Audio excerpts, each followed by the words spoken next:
Welcome to today's TAFETalks. I'm Teresa Schmidt, Director of Governance and Policy at TAFE Directors Australia, and today's topic is Enhancing Career Readiness through Experiential Learning at RMIT. Wanya, I'd like to begin by acknowledging the traditional owners of all the different lands upon which we meet today. I'm coming to you from Kalawenda on Gubbi Gubbi country, and I'd like to pay my respects to elders past and present and to all Aboriginal and Torres Strait Islander people joining us in the discussion today. If you would like to introduce yourself and acknowledge the traditional custodians of the lands that you are on, please feel free to do so in the chat. And so Wanya Nullam, welcome to you all. In today's session, RMIT will showcase its innovative approach to experiential learning, which equips students with essential career-ready skills with a particular focus on their associate degree in fashion. Through strategic partnerships with leading industry employers such as Country Road and Cotton On, RMIT's curriculum provides students with hands-on experiences that bridge the gap between academic knowledge and the real world of work. The RMIT Fashion Textiles team creates projects that immerse students in industry-relevant tasks and developing key transferable skills. RMIT will share resources to help students build career-ready skills, including the use of AI, digital fluency, and communication. In this session, we'll highlight how these initiatives help students to achieve their professional goals, to expand their networks, and to gain confidence, preparing them for success in the job market. By joining today's webinar, you can expect to gain valuable insights into how experiential learning can enhance employability and equip students for future success across various industries. So let me begin by introducing Jerry Wong from Adobe. Adobe is one of TDA's valuable corporate affiliates. Jerry is the Senior Customer Success Manager, Digital Media, Australia, New Zealand from Adobe. Jerry is an advocate for driving engagement and adoption aligned to the digital literacy programs in education and digital transformation projects in government. His focus is on customer relationships and maintaining a high level of client satisfaction by proactively managing expectations and aligning stakeholders. Welcome, Jerry. Thank you, Teresa. I'm delighted to be here today and to share a little bit about the partnership with one of Adobe's strategic clients. RMIT University is an Adobe Creative Campus. The Adobe Creative Campus program recognizes tertiary institutions, colleges, and universities globally that empower students across all disciplines to have equitable access to digital communication tools. Adobe Creative Cloud, Adobe Express, and the generative AI features in Adobe Firefly foster creativity and productivity, help bridge the digital divide, and equip students for success in the workplace. RMIT has recently been awarded the Adobe Creative Campus Innovator Award for 2024. They are one of only 9 institutions worldwide to be nominated as a shining example of this great partnership and collaboration with Adobe, delivering excellence and innovation in programs such as staff capability building, student engagement, and curriculum development. Digital fluency skills are essentials for student success, and today you will hear about how RMIT College of Vocational Education in Fashion and Textiles team is shaping their student skills for the future through experiential learning. This is just one example of how your institution, as an Adobe Creative Campus program, can harness the benefits of equitable access to Adobe Creative tools and collaborate with industry partners to empower students, all students with the career skills they need in the age of AI. I'll now pass over to Kirsty from RMIT to tell you more. Thanks, Jerry. What I might do first, just while we're getting set up, is to let everybody know today that our session is being recorded, and the recording will be made available to everyone who registered for this TAFE Talk session and on the TDA website. Closed captioning is also available for this event. I'd also, while we're getting set up, I'll let you know that if you have any questions throughout this presentation that you'd like to pose to our speakers, please use the Q&A box throughout the session and we'll come back to those at the end. You can use the chat for discussion, but we won't always be monitoring the chat for questions. So please make sure you put your burning important questions in that Q&A function, and we will make sure that we address those at the end. Before I hand over to RMIT to really kick us off, I want to let you know a little bit more about them. So we've got today a number of members from the RMIT University's College of Vocational Education Fashion and Textiles team. They bring together a wealth of expertise in sustainable innovation, entrepreneurship, and industry-relevant learning experiences. They are joined by one of the college's senior learning designers who collaborates with teaching teams to design innovative technology-enhanced learning experiences that improve student outcomes and expand digital learning capabilities across RMIT's vocational education programs. So thank you, and over to RMIT to present. Thank you. Thank you so much. My name's Kirsty McAfee, and I'm a Senior Learning Designer with the Learning and Teaching Innovation team within the College of Vocational Education at RMIT. I'm excited to share how being an Adobe Creative Campus is transforming the way our team supports students and teachers across the college. Our team focuses on creating accessible, practical, and engaging learning experiences that equip students with digital skills they need to succeed in their industries. Adobe Express plays a central role in this effort, offering a user-friendly platform that empowers creativity and enhances professional communication across diverse disciplines. The Learning and Teaching Innovation team provide professional development opportunities for teaching staff, ensuring they're confident in integrating Adobe tools into their curriculum. Our team also co-designed and developed the CoVE Canvas learning modules, which offer structured and interactive learning experiences for both staff and students. We've created the Adobe CoVE Education Hub, which, together with the RMIT Adobe Library resources, act as centralized platforms where everyone can access support, tutorials, and best practices. We actively link to Adobe micro-credentials to build industry-recognized skills and expertise.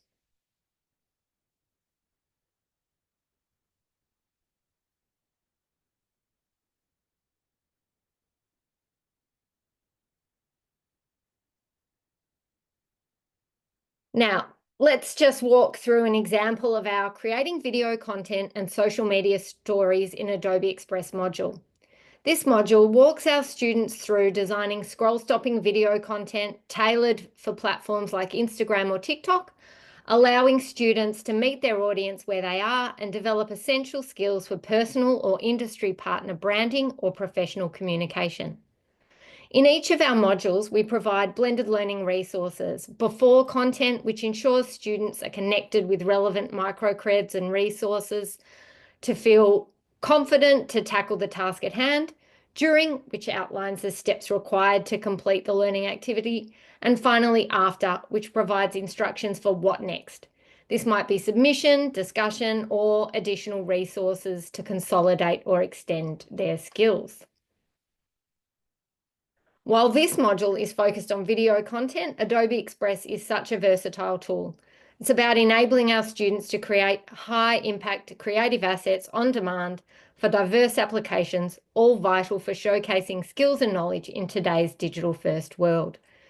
For example, our building design and business information system students use Adobe Express to create reports that integrate diagrams, annotations, and visuals. Logistics students create online safety management system using an Express web page. Sound and live production students design engaging promotional materials for events. Social care and health students use it to craft online portfolios that incorporate videos, infographics to communicate complex ideas clearly and effectively. And students across multiple cluster areas build polished online portfolios to showcase their achievements and attract potential employers.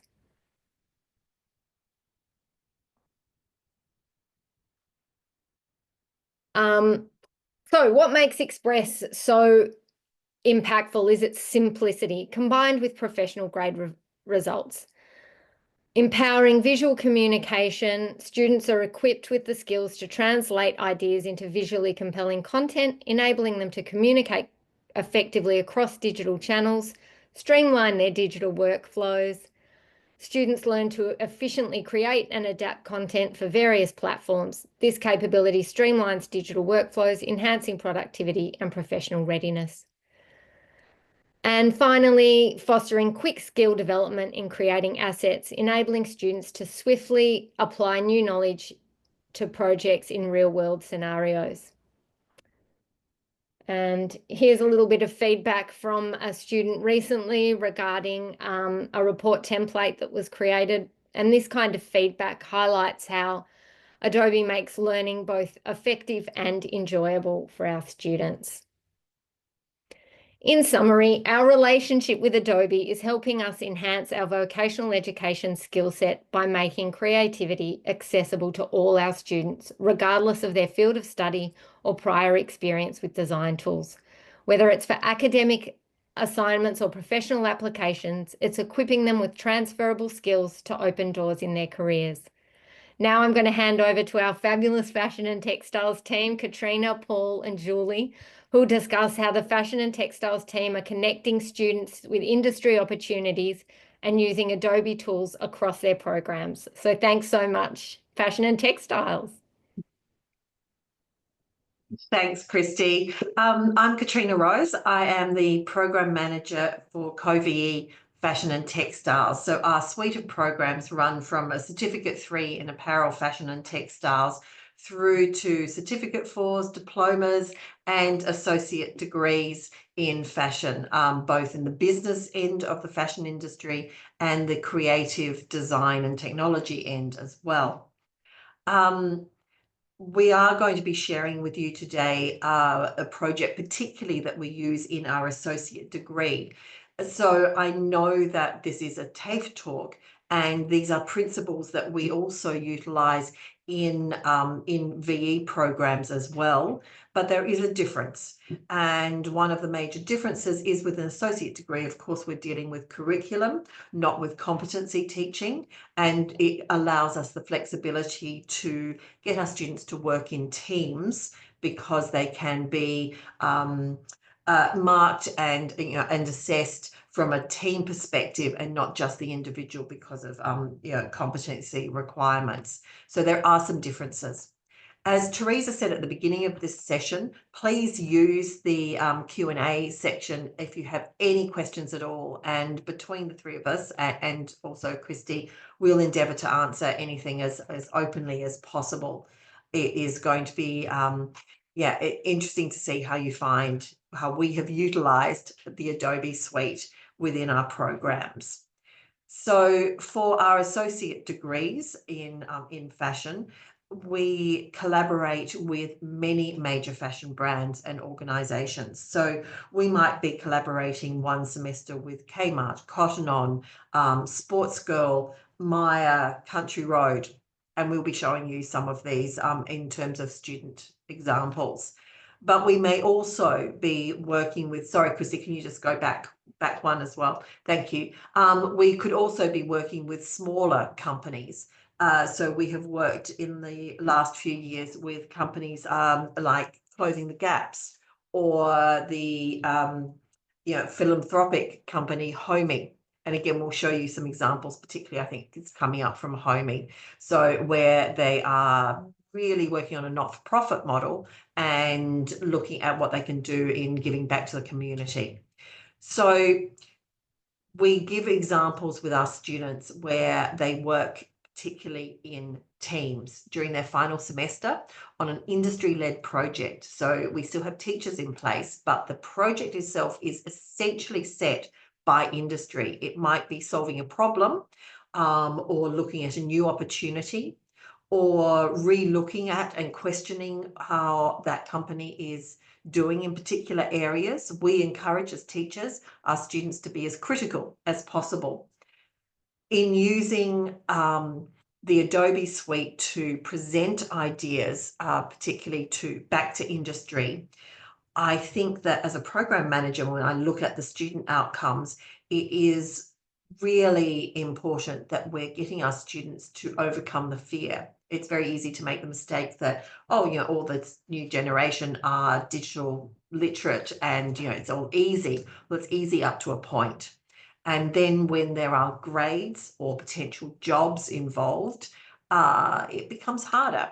And students really need to be encouraged. So that's what our teaching staff do, is encourage them to break the rules, break the norms, use the facilities that we have as an Adobe campus, to really present their ideas in a way that is visual, interesting, enticing, and shows the industry partners what is possible. So thanks, Christy, if we can move on. In our VE programs, just as a quick aside, we do use the Adobe Suite as well, and it just tends to be more on an individual basis. Again, still projects with industry, but we have really delved most deeply with the Adobe Suite in the associate degree space. So for our students, the importance of industry engagement is scaffolding their knowledge from their first semester through to their final fourth semester with us, and really giving a practical application of the knowledge that they have been building on over 3 and then into their fourth semester. It is also, in terms of a project and what we'll be sharing with you, it's that preparation for life and work after study. That's why we do teamwork. I can't honestly say that the students always like it. But the reality is, as we all know, in this call, is that you are probably going to work with a team of people in your work life. And so those soft skills underneath the technical skills that they are learning and grappling with are really important to what is the basis of these projects. The projects themselves also empower industry partners to network with the students directly, but also kind of try before you buy. They can look at the student works, they see them present, they understand what they're doing, why they're doing it from an education point of view, but they're also able to see students that they feel from their individual points of view that could work within their programs, their companies. So, I'm really pleased to be able to say that within our associate degrees, from these projects and the learnings and the variety of work that our students do, we're getting between a 70 and 80% employment rate after an associate degree. And yes, we also as a university promote pathways into higher education and other opportunities for students, but employability and flexibility and understanding of what it's like in the workplace, and an openness from our students in being ready to embrace what is needed by different industry partners is one of the key outcomes from projects like this that we've been working on. So it's really been exciting to see where we're heading. We are going to delve a little bit deeper into them, and in a moment we'll just press the pitch, but I'm going to just refer to a couple of the questions. How do we build these partnerships with industries is one question. Thank you, Enrique. It's over a long time. It's hard work. It is, the reality is in our industry, myself included and most of my staff, we are ex-industry. And we have those contacts because we've worked with all of these these industry partners. Or you think about, our students think about the fashion industry as being enormous. It's not, it's really small. Everyone knows everyone, or someone who knows someone, and you build those relationships. But beyond that, in what we deliver, and we'll show you what our students are actually delivering back to industry partners, we have earned the reputation of delivering something that's above and beyond what their expectations are. So it's actually about, putting forward new ways of thinking, using new platforms, which Adobe has been really instrumental in. In that, if you're in the industry, you may not have time to explore or have access to the programs. So we've taken away that question mark, of what is possible. how can we do something better? And we've empowered our students to be able to have those capabilities. So Chrissy, if you could just play this, thank you. This is a pitch from one of our groups, and hopefully it will come up in a moment. Yes, here we go. We call it the pitch because our students are pitching their ideas back to industry, and you can see how they're working in a teams. So this is from Homey. So you're looking at a company which is, I don't know, I would recommend, Google them, look them up, absolutely extraordinary. They are creating product to sell, but actually putting money back into community and into homeless people. They are trying to employ people that have not been employed well. So our students are looking at the brand itself and how they can utilize that to then design a range of product that will then sell more, which then creates more funds to put back into community. That is very specific to this brand. I know other brands in the fashion industry don't do that. This is a particular model, but we also felt it was very important to, when you're working with companies like Kmart and profit companies, it's also good for students to understand not-for-profit and how does this industry that's so enormous in the country give back to to community if that's what they can do and where their brand is. Our students are making these videos. We don't teach video making. We're not screen and media. We're fashion and textiles. We are utilizing the Adobe suite to allow them to do more than we could even teach them in a class. They discover what is the best way for each team to show their ideas. They're working on marketing and how does everything integrate onto to phones, tablets, computers, the cloud. It goes in so many ways. Across what if you're engaging in the fashion industry is what you engage with without even thinking about. So our students are really going in the background and doing all of that. They then have to verbally present it to the industry partner. So it is, it's an intensive semester. It's full on, but as I said before, our employment rate is amazing. Our students are embracing all the difficulties and really, doing better than we ever hoped for. From the beginning of the semester to the end, what they produce, and the industry partners are so incredibly happy with what they're seeing and the capabilities that we're building around it. So that's it from me. I am going to hand on to Paul, who's going to delve a little bit deeper into what we do. Thank you. Hi, everyone. Honored to be here. Thank you. I'm Paul Castro. I'm a coordinator in the Fashion and Textiles programs. I've also taught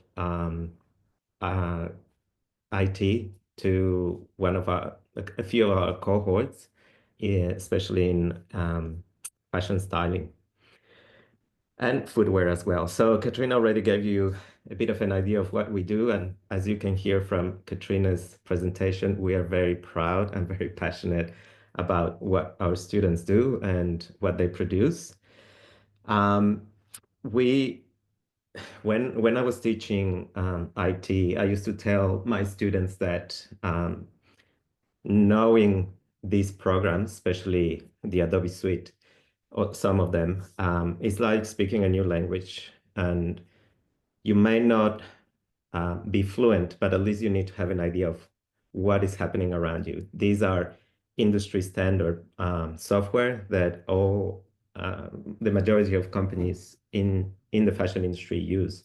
So they need to be fluent in being able to use this software. So we, as Katrina said as well, we have an array of different programs. So we have footwear, we have textile design, we have fashion design, we have product development, marketing for fashion. We also have fashion styling. So each one of these programs have different outcomes, have different different points of view, and also different perspectives and objectives in what they're doing.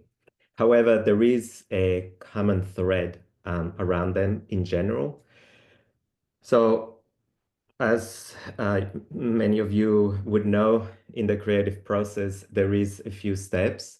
One of starting with the idea creation. So this is where students start researching and finding a concept that will guide their creative process.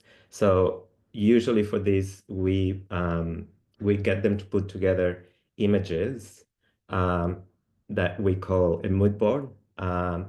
And generally they use Photoshop for this. So that allows them to explore this software and allows them to be familiar with it and be able to manipulate images. Then most of them will produce something or will have to design something. And this is where Illustrator comes into place. So they bring their ideas to life. They bring the concept into a product, an idea that is tangible. And then from that, they can develop technical sketches and prototypes, etc. Textile design as well, which is part of what we do. And then finally, putting it all together to present, to pitch, to share with a potential employer, they use InDesign. So they put that all together in a folio or portfolio that will collect all the work that they have done throughout the course. So this is a big overview of what we do. Obviously, in many cases, it's not that defined that they will just use one of these softwares. They combine, so they'll start, for example, when they start using their InDesign to create their folio, they will go into Photoshop and edit some of the pictures, etc., etc. So an example of this is, sorry, Krista, can you go back? This is a shoe that was, this is a brief provided by a startup called Ludis Shoe Design. They are Melbourne-based. And the idea of this company is to repurpose tennis balls. So there's an incredible waste of tennis balls, and they want to repurpose the rubber into the soles.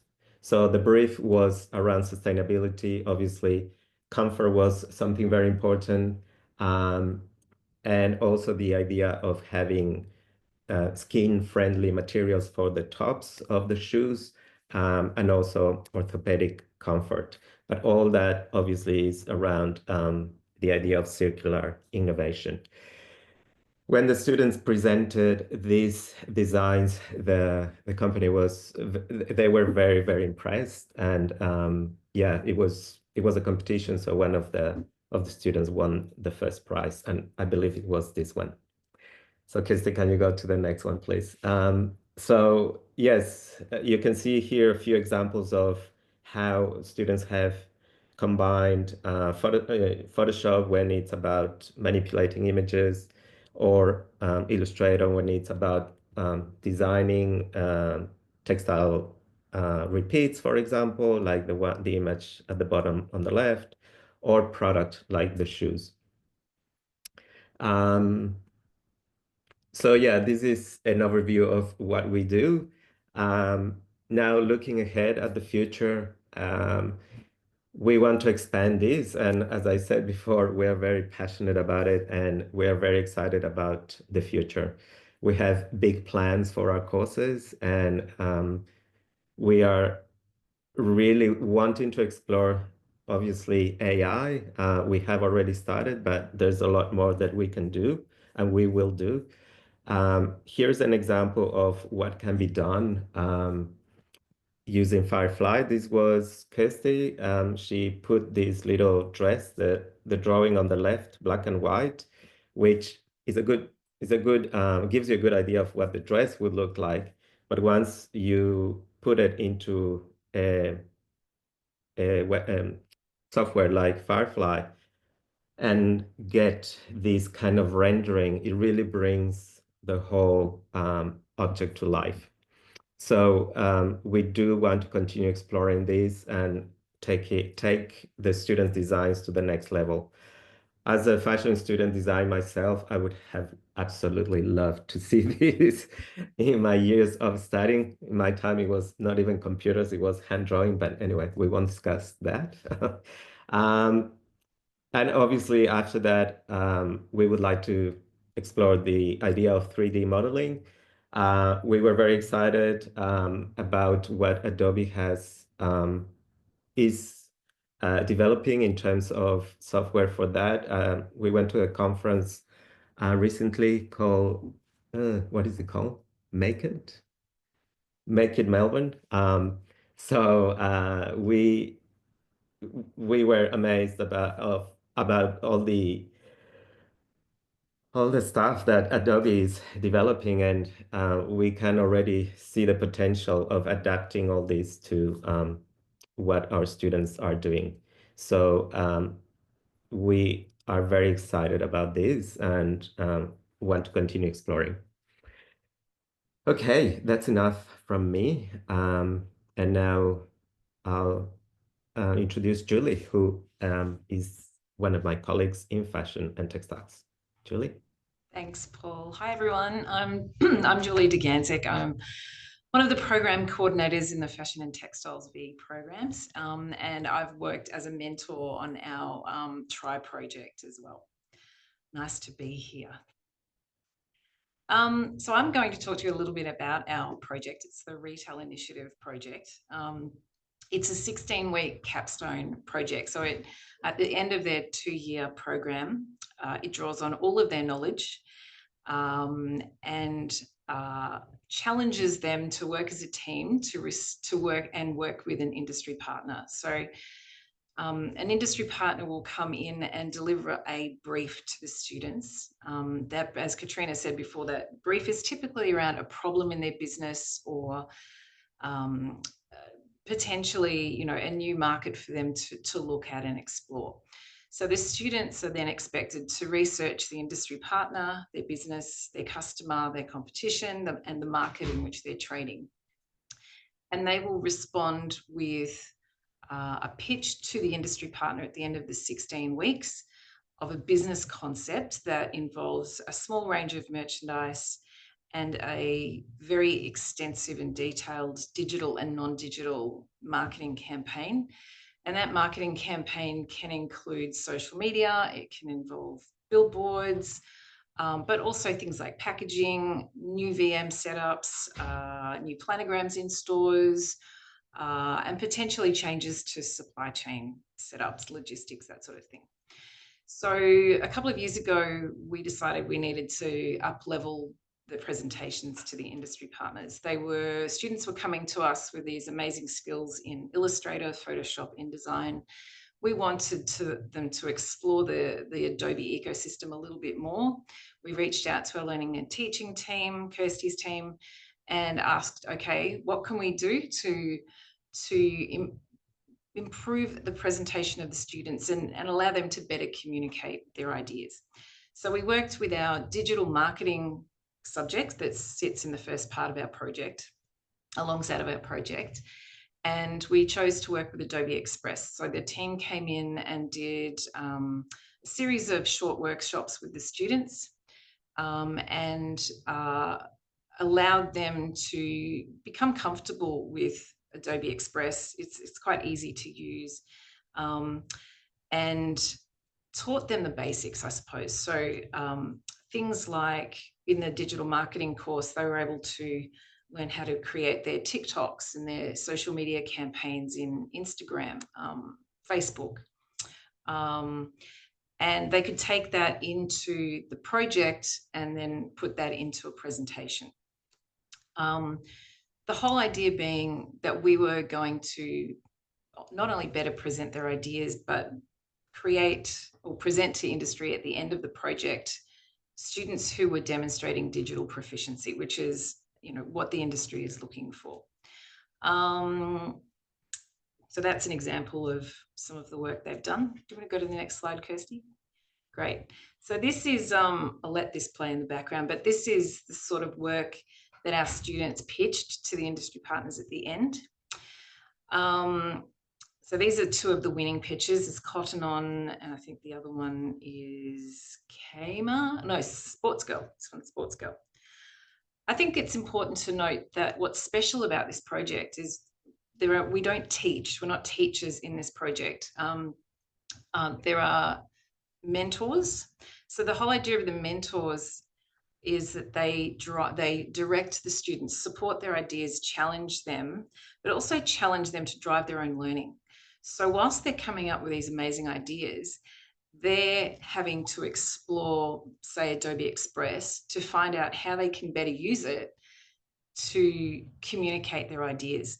So they're driving their own learning based on their desire to better communicate their ideas. So there's a presentation we'll show you in a minute. So we had everything from students who did the absolute basics through to students who couldn't find what they wanted in Adobe Stock, for example, so they'd go to other websites and then integrate it back into Adobe Express. And then we had those who started to explore Adobe Express and come up with some amazing animations. So, and this is what we want. We want the students to be able to go in and drive their own learning, and that's what happened. So this is the great thing about the project. They're actually growing. In this process, remembering they work in teams, they're learning to communicate their ideas, negotiate and pitch their ideas to each other, manage time, which is a really big thing because this is a very detailed project, and problem solve, because often they couldn't do what they wanted to do. So they had to go back. They'd go back to the learning design team. Okay, if you can help, that'd be great. Other times they'd sit there and they'd work it out themselves. So yeah, so it's very special because at the end, you watch them grow over the 16 weeks. They come in complaining because they don't understand why they have to research data on demographics. Why is that relevant? You see them go from that to understanding the importance of it and then being creative. And the support around not only being creative in their thinking, but creative in their communication and expression of their ideas is something that you see grow, particularly in the second 8 weeks of the project. So yeah, so this is one of the presentations. So the student experience is amazing. I don't think we've ever had anyone complete this project and not rave about it. They connect. Sometimes they don't connect because that's teamwork and that's how it works sometimes. But, they're connecting with each other. They're connecting with industry. So as I said, we're mentors. So we don't teach necessarily. We bring in experts from industry, typically our alumni, and they come in and talk about their experiences in the project. They talk about their journey of their career journeys. Often they'll go out thinking they want to be a buyer and a fashion buyer, and they end up being a social media content manager, so they can do something quite different, and how they've navigated those challenges. They're encouraged to connect via LinkedIn with those people, reach out to them, talk to them. They can ask questions, they can get feedback from them. So they're connecting with industry and networking as well. We also bring the RMIT job shop in. So they're the career counsellors and support guys who come in, teach them how to use LinkedIn, help them set up their LinkedIn accounts, help them set up resumes. So,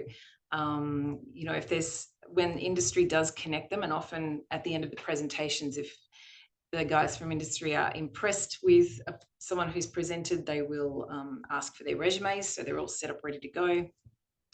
They also they unwrap their gifts. They discover what they're good at. So often, they're being pushed to do things that they may not have done necessarily in application form during their studies in the previous 18 months, and suddenly they're having to do something, whether it's required or whether they think it's just a good idea.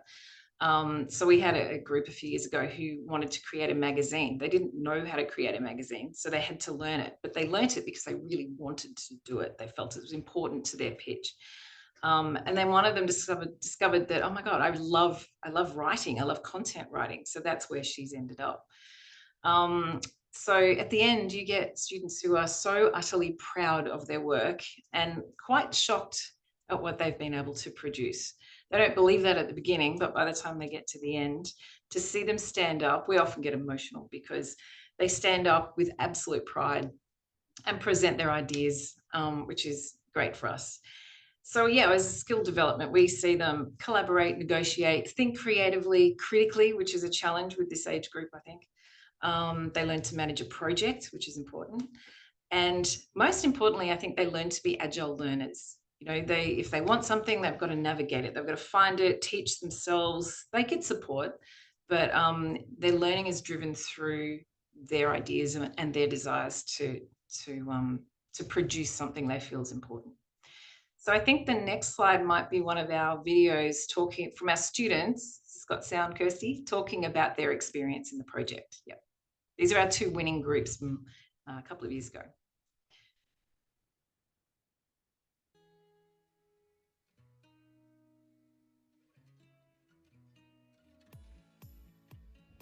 So one of the problems that we identified was an oversaturation of licensed product in the kids' sleepwear category. Another one was the struggle for parents to get their kids to sleep. And the last one was the cost of living crisis and the impact that is having on spending. Our business objective was outlined through the theme of sleep well, play well. So putting in place a fun and inspiring nighttime routine to facilitate a positive wind down for kids and ensuring that they get a good night's rest. Our fashion trend was a nostalgia-driven 70s retro-inspired sleepwear range. It's trans-seasonal in fit and fabrication, and it's called the Cool Down. In addition to our marketing strategy, we have a consistent element throughout our range, which was our Brekkie Club avatars, which was Cyril Cereal, Timothy Toast, Emma Egg, and Peri Pancake. I think the biggest lesson was that there are no silly ideas, and you get the best work when you're all working collaboratively and combining everyone's ideas.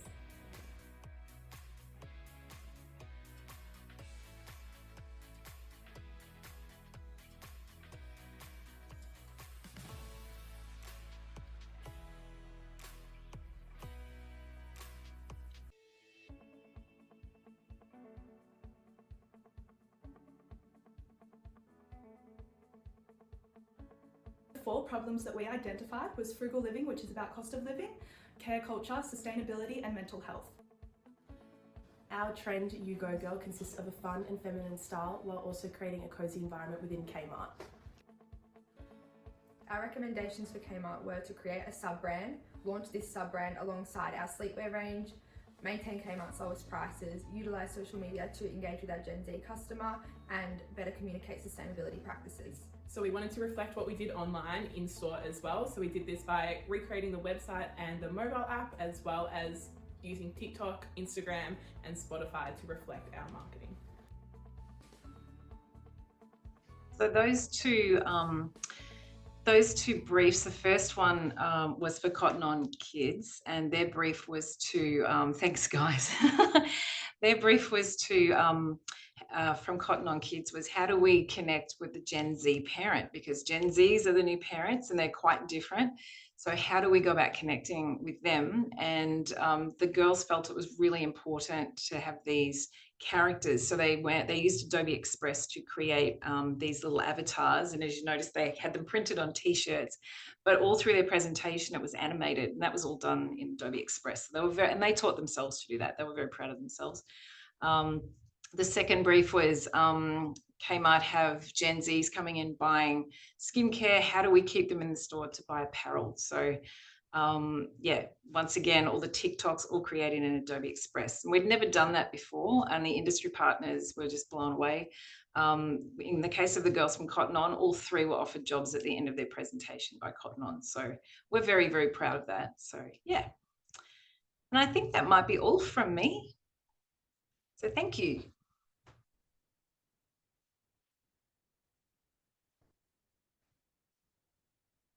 I just want to chime in for 2 seconds. We'll be sharing this Express webpage after the presentation, and there are some resources and remixables for you all to explore.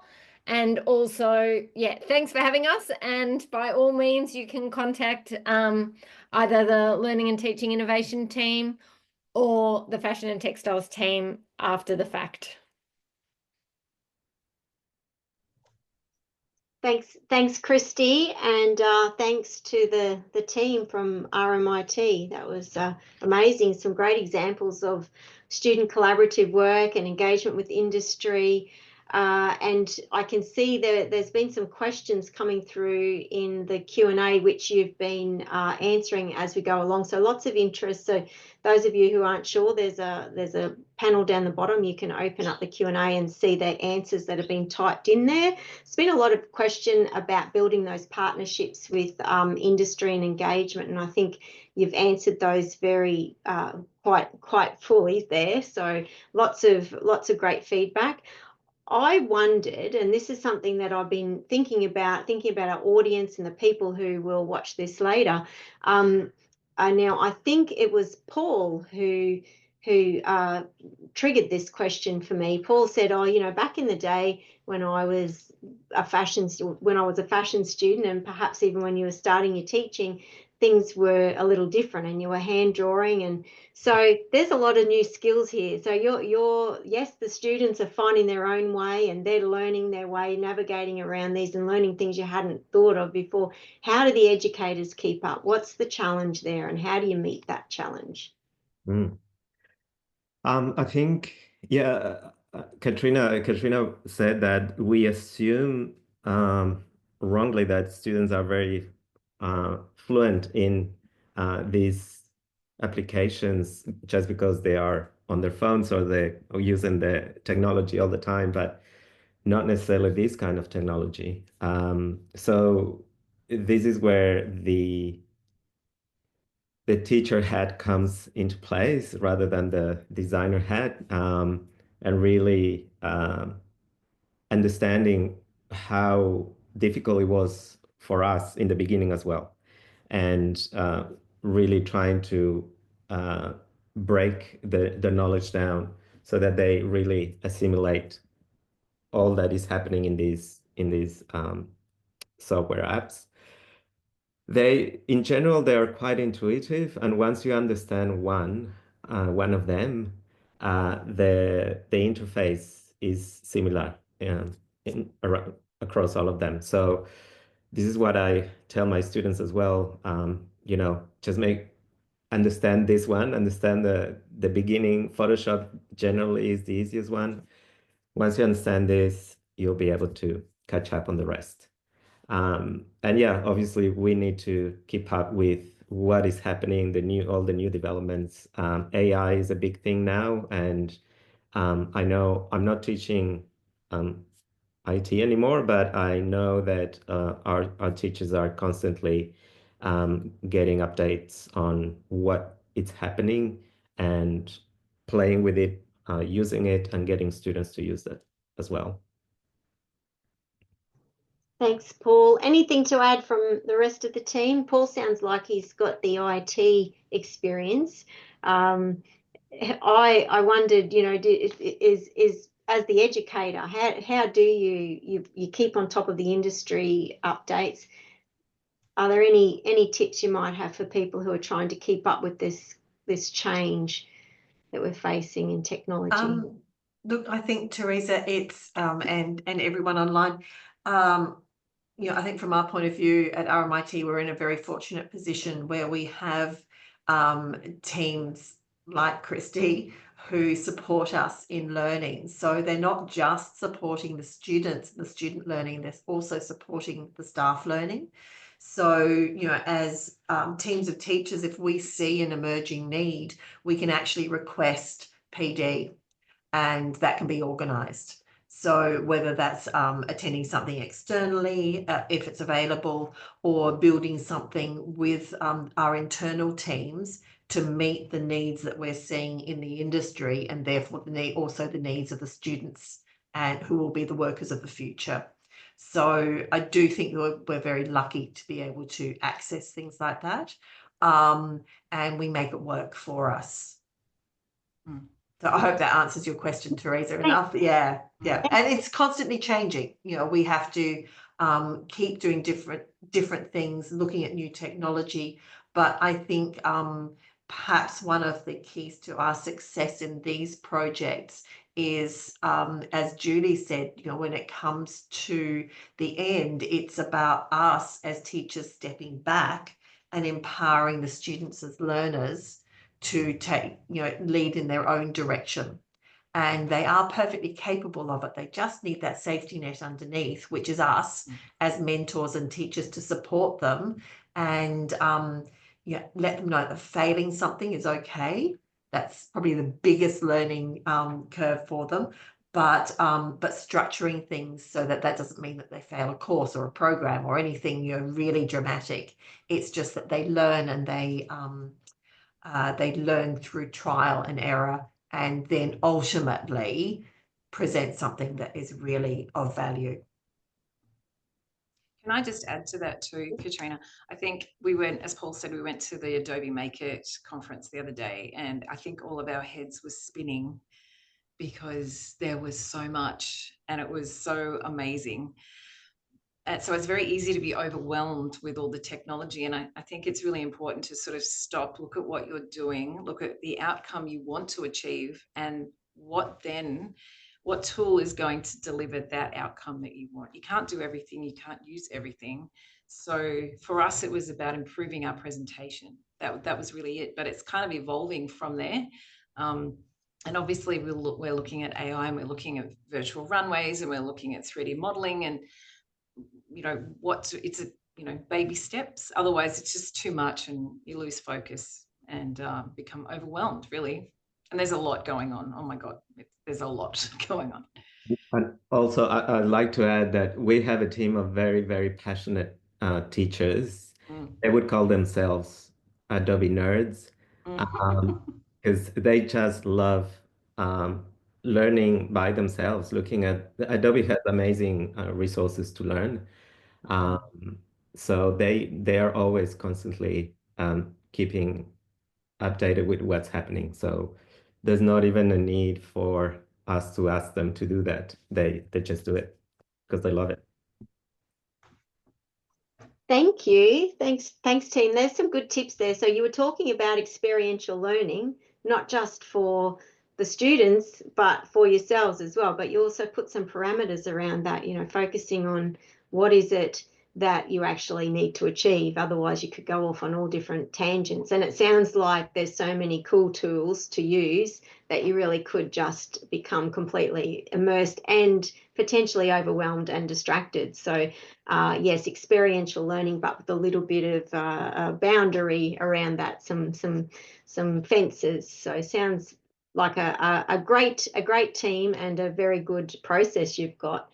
I had one other question, just thinking about our audience and some of the things you raised about this teamwork being very, very important. And you talked about it in terms of the outcomes for your tertiary students, so the associate degree, but also in the vet world, teamwork is also very important. Teamwork, as you said, is important for all the work that we do.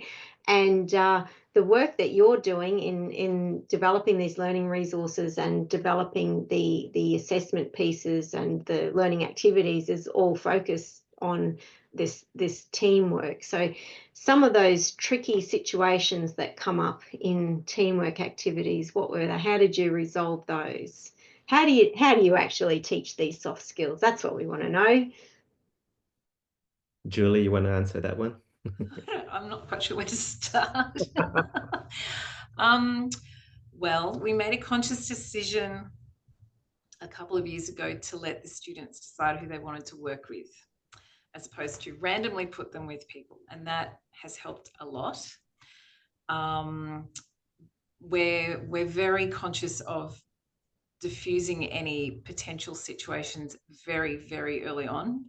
So, you know, watching how they work in teams. So we track who's done what with files, activity, contribution to assessments. And we will not hesitate to sit down and discuss behaviors with a group, because this is the world we live in. You know, it doesn't matter where you work, you've got to work with people. You don't have to like them, you don't need to go out and party with them, but you just need to achieve a good outcome while you're at uni with those people.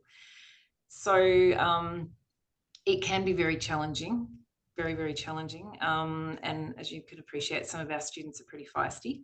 So I think I'm probably not shedding much light on it, but I think diffusing any potential situations very early on with the individuals in the team. And, you know, at the end, we've had students who have been pulled out and made work by themselves because they're just disruptive. But we don't want to do that. That's not an ideal outcome. But also, the assessments have a peer review in the final mark. So the teams, everyone in the team gets to give their peers a result of their participation. Yeah, Julie, you. Can I explain that? This is I'm very proud of this spreadsheet. Yep. When we allocate a mark, we mark the students' work, but we get each member of the group to rate quality of work, teamwork, and level of contribution. And they have to rate everybody out of 100%. So if everyone's contributed evenly and there's 4 people in the group, they all get 25%. If not, it varies. That then totals through and gives each member of the group an overall mark. We then plug that into a spreadsheet, which then reallocates the total mark to each student based on their contribution, their overall mark from their peer assessment. So if everyone's done the same amount of work, it's been great. Everyone, you know, if they get 40 out of 50, then everyone gets 40 out of 50. But if someone has done very little, they could fail. They could drop down to 20 out of 50, purely based on the fact that as a percentage of the overall work contributed or submitted, they haven't contributed much at all. And once students realize that actually I can fail, I can't actually hide here in group work, I actually have to contribute and contribute well, that lifts a lot of people up. Thanks, Julie. That was a tough question, but that was an interesting answer. So we really appreciate it. And I'm going to let you all off the hook now. No more tough questions. We wanted to say thank you to all of you, and so the RMI team, thank you, and also thank you to Jerry and Adobe, our corporate affiliate partners. And I wanted to draw your attention also. This was a great discussion, and you know we've got more TAFE talks coming up. Thank you to the audience for the participation. Our next big event will be Meeting Future Skills Needs Today, the Power of TAFE to Prepare a Future-Ready Nursing Workforce, and that's on the 7th of May. So I look forward to seeing you all then. Thank you again, and